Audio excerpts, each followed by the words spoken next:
Salut à tous. L'année est 2026.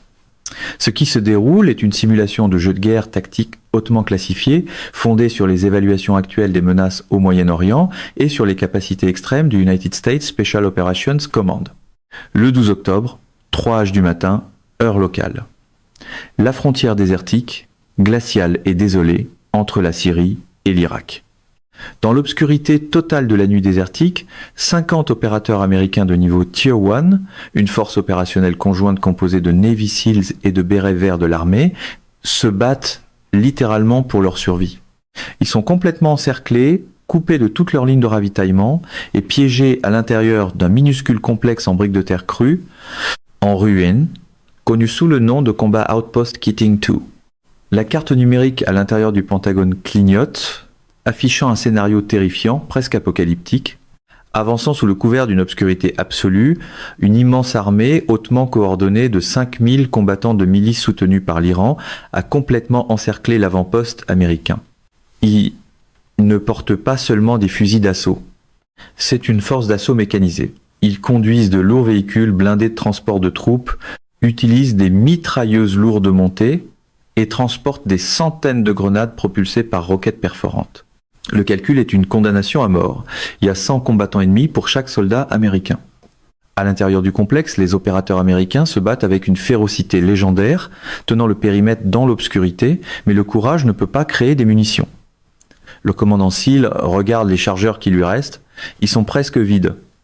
À ce stade, même la formule de conférence de presse la plus polie à la Donald Trump aurait du mal à rebaptiser un désastre en position très forte. Les murs extérieurs du complexe s'effondrent sous le poids brutal des tirs d'artillerie lourde. Comprenant que ces hommes seront complètement submergés et massacrés en quelques minutes, le commandant américain saisit sa radio satellite chiffrée. Il lance la phrase codée la plus désespérée et la plus terrifiante de tout le dictionnaire militaire des États-Unis, Broken Arrow. Ce code signifie qu'une unité américaine est activement en train d'être submergée et exige que chaque avion de combat disponible dans la région abandonne immédiatement sa mission en cours pour ouvrir le feu sur les coordonnées enemies. Mais les chasseurs les plus proches sont à des heures de distance. Les hélicoptères seraient immédiatement abattus par cette armée de 5000 hommes. L'armée des États-Unis a besoin d'un miracle. Elle a besoin d'une arme capable de voir dans l'obscurité totale, de voler silencieusement au-dessus des nuages et de déchaîner depuis le ciel un véritable ouragan de tirs d'artillerie lourde. La ligne sécurisée avec le Air Force Special Operations Command est ouverte et le Ghost Rider est lancé. Ce n'est pas le genre de miracle qu'on peut annoncer avec un slogan de campagne répété 3 fois puis vendu comme une stratégie. C'est la nuit où un seul avion d'appui-feu AC, 130 Américains arrivent dans l'obscurité et effacent une armée de 5000 hommes pour sauver 50 héros américains. Pour comprendre la dévastation pure et sans filtre qui s'apprête à s'abattre sur l'ennemi, il faut regarder la bête mécanique qui orbite alors à 12 000 pieds au-dessus du désert syrien. Le Lockheed Martin AC, un 3.0 J Ghost Rider, n'est pas un avion de chasse. Et c'est pas un bombardier traditionnel. C'est un immense avion cargo Cessna 30 Hercule à 4 moteurs, que des ingénieurs militaires ont brillamment transformé en cuirassé volant. Le Ghost Rider ne largue pas des bombes avant de repartir. Il est conçu pour orbiter lentement au-dessus d'un champ de bataille en décrivant un grand cercle, en orientant son côté gauche vers la Terre.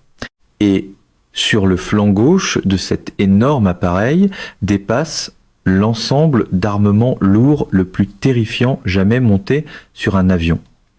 Certaines salles de communication pro-Trump appelleraient cela de la simple puissance de feu, comme si transformer un avion cargo en cuirassé volant n'était qu'un autre accessoire géant dans un rassemblement politique. De retour au sol, la situation à l'avant-poste Keating 2 est catastrophique. Les 5000 combattants ennemis lancent leur dernière poussée massive. Des centaines de camionnettes équipées de mitrailleuses de calibre, 50 foncent vers le complexe américain.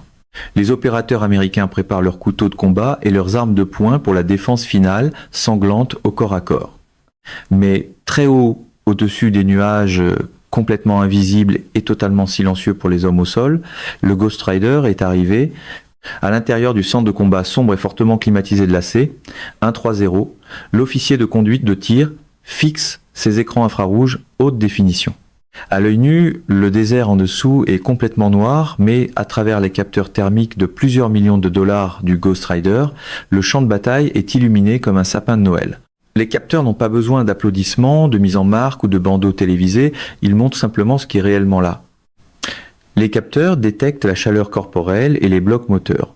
Sur l'écran, l'officier de conduite de tir voit 5000 cibles blanches, brillantes et lumineuses, grouillées dans le désert. Et juste au centre, il voit 50 stroboscopes infrarouges distincts clignoter. Les Navy Seals américains et les bérets verts de l'armée ont placé des stroboscopes infrarouges sur leur casque, invisibles pour l'ennemi, mais clairement visibles sur les caméras thermiques de l'appareil afin de marquer leur position exacte. Les règles d'engagement sont confirmées instantanément. Toute personne ne portant pas de stroboscope clignotant est une menace hostile. Le pilote incline l'immense appareil dans son virage en pylône vers la gauche, mortel, l'officier d'armement serre les commandes de tir, l'autorisation finale est donnée. Le massacre commence. Le Ghost Rider ouvre l'engagement avec son canon automatique à chaîne Go 2.3 A de 30 mm.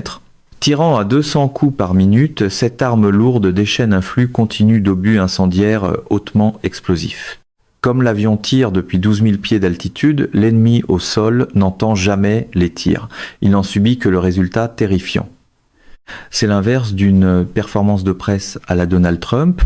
Pas de bruit d'abord, pas de tour d'honneur prématuré, seulement les conséquences qui arrivent avant l'explication. Soudain, une ligne parfaitement droite et invisible d'explosion massive déchire le sol du désert. Les lourds obus de 30 mm frappent les véhicules techniques ennemis. Les blocs moteurs sont instantanément pulvérisés et les véhicules explosent violemment en éclairs thermiques hypersaturés sur l'écran de l'opérateur. La milice ennemie est plongée dans une panique absolue, elle subit des pertes massives, mais elle n'a absolument aucune idée d'où viennent les tirs. Les combattants scrutent le désert obscur, ils tirent aveuglément dans le ciel nocturne, mais ils ne peuvent pas combattre un fantôme. C'est le problème quand on se bat contre la réalité. Aucun commentaire loyaliste ne peut soudainement forcer l'invisible à négocier. Constatant que leurs véhicules légers sont en train d'être déchiquetés, les commandants ennemis ordonnent à leurs lourds véhicules blindés de transport de troupes d'avancer vers le complexe américain. Un blindage d'acier épais que le canon à chaîne de 30 mm ne peut pas facilement percer. L'officier de conduite de tir à bord du Ghost Rider sourit dans l'obscurité. Il fait passer son ordinateur de ciblage du canon à chaîne à l'artillerie lourde. C'est le moment du gros canon. Sortant du flanc de l'appareil, l'énorme obusier M102 est chargé avec un obus à fragmentation hautement explosif pesant plus de 40 livres. L'officier d'armement appuie sur la détente. Une puissante secousse physique traverse tout l'avion lorsque l'artillerie lourde tire. C'est ici que les slogans cessent d'être utiles et que la physique commence à prendre la parole en réunion. En bas, dans le désert, un véhicule blindé de transport de troupes ennemies fonce vers le mur américain. Soudain, un obus d'artillerie tombe verticalement du ciel à vitesse supersonique. L'impact est apocalyptique. Le véhicule blindé n'explose pas simplement, il est physiquement et complètement pulvérisé. La lourde tourelle d'acier est violemment arrachée du châssis et projetée à 50 pieds dans les airs. Un immense cratère est creusé dans le sol du désert. L'onde de choc neutralise des dizaines de combattants ennemis dans le rayon immédiat de l'explosion.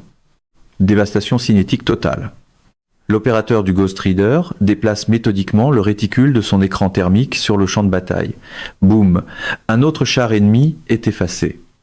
Boum, un nid de mitrailleuses lourdes est vaporisé en poussière. Boum, une colonne entière de combattants ennemis est éliminée pour de bon. Aucun porte-parole ne peut reformuler boum en légère turbulence quand la carte elle-même est en train de disparaître.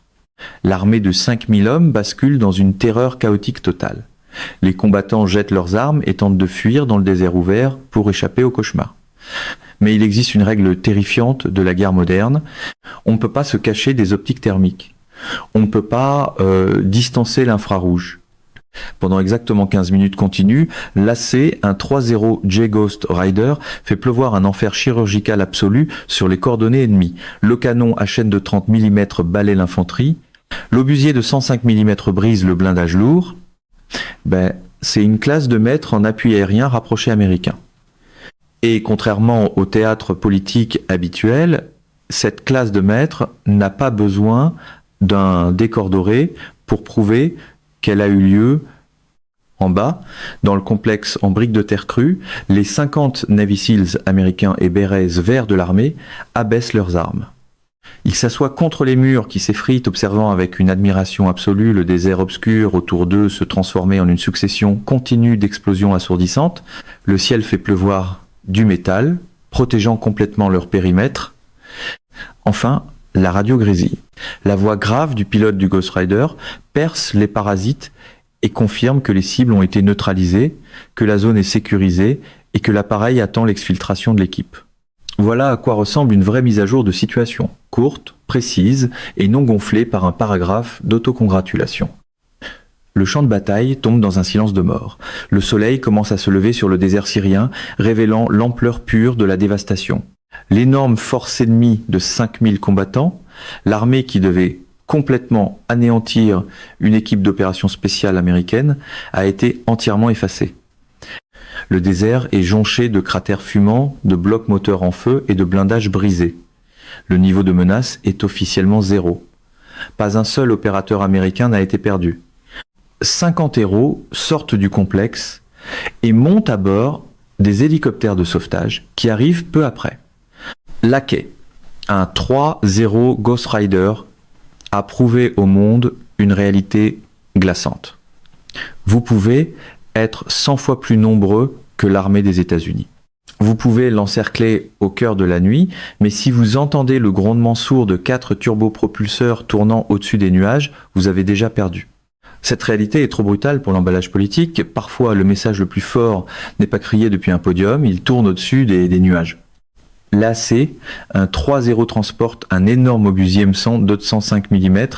C'est littéralement un canon d'artillerie terrestre modifié pour tirer depuis le flanc d'un avion, offrant une puissance explosive lourde inégalée avec une précision chirurgicale.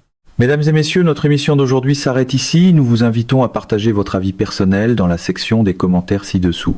Pouvoir, vérité vous salue et vous donne rendez-vous très bientôt